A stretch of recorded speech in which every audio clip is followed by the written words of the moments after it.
ഇന്ന് ഞാൻ ആൽക്കമിസ്റ്റ് എന്ന പുസ്തകത്തിൻ്റെ സാരാംശത്തിൻ്റെ 4ാം ഭാഗം നിങ്ങൾക്ക് മുമ്പിൽ അവതരിപ്പിക്കുകയാണ്. ചില്ലുപാത്രക്കടയിൽ പണിയെടുക്കാൻ തുടങ്ങിയിട്ട് മാസം 2 കഴിഞ്ഞു. എന്തോ ഒരു പിടിക്കായിക, തനിക്ക് പറ്റിയ പണി ഇതല്ല എന്നൊരു തോന്നൽ. എന്നാലും സാന്റിയാഗോ അവിടെ തന്നെ നിൽക്കാൻ തീരുമാനിച്ചു. മുതലാളി ആളൊരു മുരടനാണ്, എന്നിരുന്നാലും നെറികെട്ടവനല്ല. എന്ത് വിറ്റാലും കിട്ടുന്നതിലൊരു പങ്ക് കൃത്യമായി അവന് കൊടുത്തിരുന്നു. അവൻ വെറുതെ കണക്കൂട്ടി നോക്കി. ചെറിയൊരു തുക ഇതിനകം സമ്പാദിക്കാൻ കഴിഞ്ഞിട്ടുണ്ട്. ഇങ്ങനെ പോയാൽ കൊല്ലം തികയുമ്പോഴേക്കും ഏതാനും ആടുകളെ വാങ്ങാനുള്ള കാശ് കൈവശമുണ്ടാകും. തൻ്റെ കടയിൽ ഈ പയ്യൻ വന്നു കയറിയത് നല്ല നേരത്താണ്. അവൻ്റെ വരവോടെ തൻ്റെ കാലവും തെളിഞ്ഞുവല്ലോ. ഇപ്പോൾ ഇതാ മുമ്പെങ്ങും ഇല്ലാതിരുന്നത്ര നല്ല കച്ചവടം, കൂടുതൽ വിൽപ്പന, കൂടുതൽ ലാഭം, ഒരാൾ കൂടി ശമ്പളം കൊടുക്കണം എന്ന തോന്നലേ ഇല്ല. എന്നാലും വേണ്ടതിൽ അല്പം കൂടുതൽ തന്നെയാണ് അവന് കൊടുക്കുന്നത്. ലാഭത്തിൽ ഒരു പങ്ക് നിനക്കും എന്ന് അന്ന് പറഞ്ഞപ്പോൾ ആരറിഞ്ഞു ലാഭം ഇങ്ങനെയൊക്കെ കുതിക്കുമെന്ന്. അവൻ അധികാലം നിൽക്കുമെന്ന് തോന്നുന്നില്ല. പഴയ തൊഴിലിലേക്ക് തന്നെ പോകാനാണ് അവൻ ആഗ്രഹം. ആകട്ടെ, നീ എന്തിനാ പിരമിഡുകൾ കാണണമെന്ന് പറഞ്ഞത്? കടക്കാരൻ അവനോട് ചോദിച്ചു. ധാരാളം പറഞ്ഞു കേട്ടിട്ടുണ്ട്. കുറേ കാലമായുള്ള മോഹമാണ് നേരിൽ ഒന്ന് പോയി കാണണമെന്ന്. കൂടുതലൊന്നും പറയേണ്ടതില്ല എന്നവൻ നിശ്ചയിച്ചു. തൻ്റെ ആ സ്വപ്നം ഇപ്പോൾ സങ്കടപ്പെടുന്ന ഒരു ഓർമ്മ മാത്രമാണ്.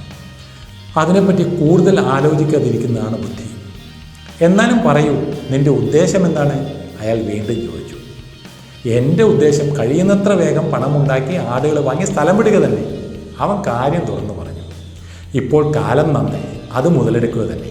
കാലത്തിൻ്റെ ആനുകൂല്യവും ഒപ്പം നമ്മുടെ പ്രയത്നവും സാഹചര്യങ്ങളുടെ പിന്തുണ, തുടക്കക്കാരൻ്റെ ഭാഗ്യം എന്നൊക്കെ പറയാറില്ലേ, അതിതായിരിക്കാം.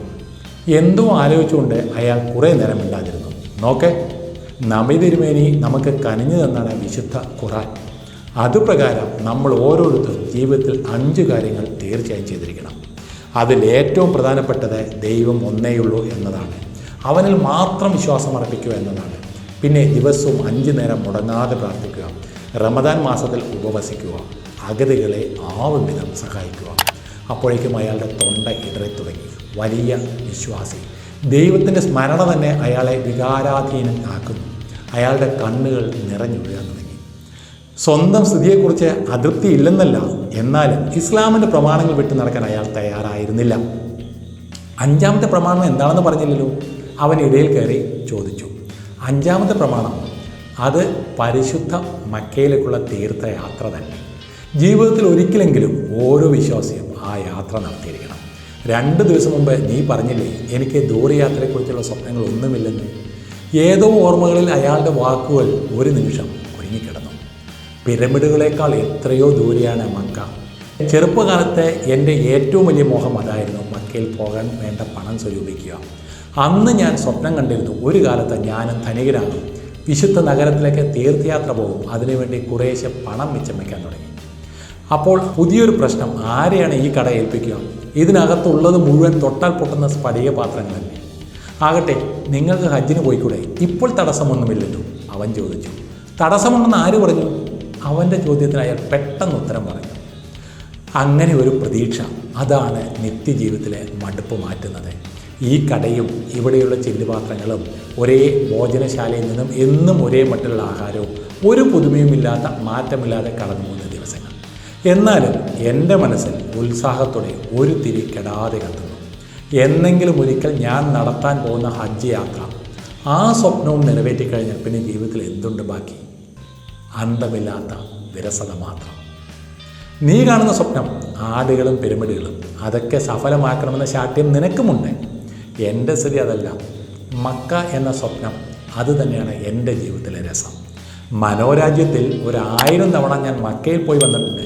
മരുഭൂമിയിൽ കൂടിയുള്ള യാത്ര, വിശുദ്ധ നഗരത്തിൻ്റെ കാഴ്ചകൾ, അവിടുത്തെ പരിപാവനമായ ഒരു ശില, 7 തവണ അതിനു ചുറ്റും പ്രദക്ഷിണം വെച്ച് നമസ്കരിച്ചത്, കൂടെയുള്ള യാത്രക്കാർ, മുമ്പിലും പുറകിലുമായി നടന്നു നീങ്ങിയവർ, അവരുമായുള്ള സംഭാഷണങ്ങൾ, പ്രാർത്ഥനകൾ, അങ്ങനെ എന്തെല്ലാം. ഈ സ്വപ്നത്തിൻ്റെ സുഖം യഥാർത്ഥത്തിൽ അവിടെ പോയാൽ കിട്ടുമോ ആവോ? എനിക്ക് സംശയമുണ്ട്. മാസം 2 പിന്നെയും കഴിഞ്ഞു. ആ ചില്ലലുമായി നല്ല സഹായിയായി. അതിൽ ഒരുക്കി വെച്ചിരിക്കുന്ന സ്ഫടികപാത്രങ്ങളുടെ ഭംഗി കണ്ട് വാങ്ങാനായി ധാരാളം പേർ വന്നുകൊണ്ടിരുന്നു. അവൻ കണക്കൂട്ടി, ഏറിയാൽ ഒരു 6 മാസം കൂടി, അതിനകം താൻ വിചാരിച്ചതിലും പണം കയ്യിലുണ്ടാകും. അപ്പോൾ സ്പെയിനിലേക്ക് മടങ്ങാം. കൈവിട്ടുപോയ ആ ആടുകളിൽ 60 എണ്ണം, പിന്നെ ഒരു 60 എണ്ണം വേറെയും വാങ്ങണം. അങ്ങനെ കൊല്ലം 1 കഴിയും മുമ്പ് പഴയതിൻ്റെ ഇരട്ടി ആടുകൾ സ്വന്തമായി. ഇപ്പോൾ മുതലാളിയുടെ മക്ക പോലെ തന്നെ അവൻ്റെ പിരമിഡും ഒരു വിദൂര സ്വപ്നം മാത്രം. ഈയിടെയായി മനസ്സിൽ ഒരേ ഒരു വെമ്പലേ ഉള്ളൂ. ഒരു ജേതാവായി സ്വദേശമായ ടരീഫിൽ തിരിച്ചെത്തണം. സ്വന്തം ജീവിതത്തിൽ നേടേണ്ട എന്താണ് എന്നതിനെക്കുറിച്ച് വ്യക്തമായൊരു രൂപം ഉണ്ടായിരിക്കണം. അന്ന് വൃദ്ധനായ രാജാവ് പറഞ്ഞിരുന്നു, സ്വന്തം ലക്ഷ്യം എന്താണെന്ന് തനിക്കിപ്പോൾ അറിയാം, ഇനി അത് നേടിയെടുക്കാനാണ് ശ്രമിക്കേണ്ടത്. അവൻ മനസ്സിൽ പിന്നെയും പറഞ്ഞുറപ്പിച്ചു. ഒക്കെ ഒരു നിമിത്തമായിരിക്കാം. തീരെ പരിചയമില്ലാത്ത ഒരു സ്ഥലത്ത് എത്തിപ്പെടുന്നു. കയ്യിലുള്ളതെല്ലാം ഒരു കള്ളൻ പറ്റിച്ചെടുക്കുന്നു. എന്നിട്ടോ ഒറ്റ കാശും ചിലവാക്കാതെ ഉണ്ടായിരുന്നതിൻ്റെ ഇരട്ടി ആടുകളുടെ ഉടമസ്ഥനായി നാട്ടിൽ തിരിച്ചെത്തുന്നു. സ്വപ്നത്തിൽ കണ്ട നിധി ഒരു പക്ഷേ ഇത് തന്നെ ആയിരിക്കുന്നു. നീ വന്നത് വാസ്തവത്തിൽ ഒരു അനുഗ്രഹം തന്നെയാണ്. അയാൾ തുടരുകയായിരുന്നു. മുൻപ് അറിയാതിരുന്ന ഒരുപാട് കാര്യങ്ങൾ ഇപ്പോൾ ഞാൻ മനസ്സിലാക്കാൻ തുടങ്ങിയിരിക്കുന്നു. അനുഗ്രഹങ്ങളെ അവഗണിച്ചുകൂടാ, എങ്കിൽ അവ ശാപങ്ങളായി തിരിച്ചടിക്കും. എനിക്കിന് ജീവിതത്തിൽ കൂടുതൽ ആശങ്കകൾ ഒന്നുമില്ല. പക്ഷേ നിന്റെ ശാഠ്യം എൻ്റെ സങ്കല്പങ്ങൾക്ക് അപ്പുറത്തുള്ള ലോകവും ഐശ്വര്യവും ചൂണ്ടിക്കാണിക്കുന്നു. ആ സാധ്യതകൾ എൻ്റെ മനസ്സിനെ അലോസരപ്പെടുത്തുന്നു. മുമ്പ് ഇന്നുമില്ലാത്ത വിധം എനിക്ക് എത്തിപ്പിടിക്കാവുന്ന ദൂരത്തിൽ. എന്നിട്ടും ഒന്നിനു വേണ്ടിയും എനിക്ക് മോഹം തോന്നുന്നില്ല. അവൻ പുലർച്ചയ്ക്ക് മുമ്പേ ഉണർന്നു. കൃത്യം 11 മാസവും 9 ദിവസമായി അവൻ ഈ ആഫ്രിക്ക ഭൂഖണ്ഡത്തിൽ കാലുകുത്തിയിട്ട് ഇന്നേ ദിവസം ഉപയോഗിക്കാൻ വേണ്ടി നേരത്തെ വാങ്ങി സൂക്ഷിച്ചിരുന്ന പുതിയ വസ്ത്രങ്ങൾ അവൻ ധരിച്ചു.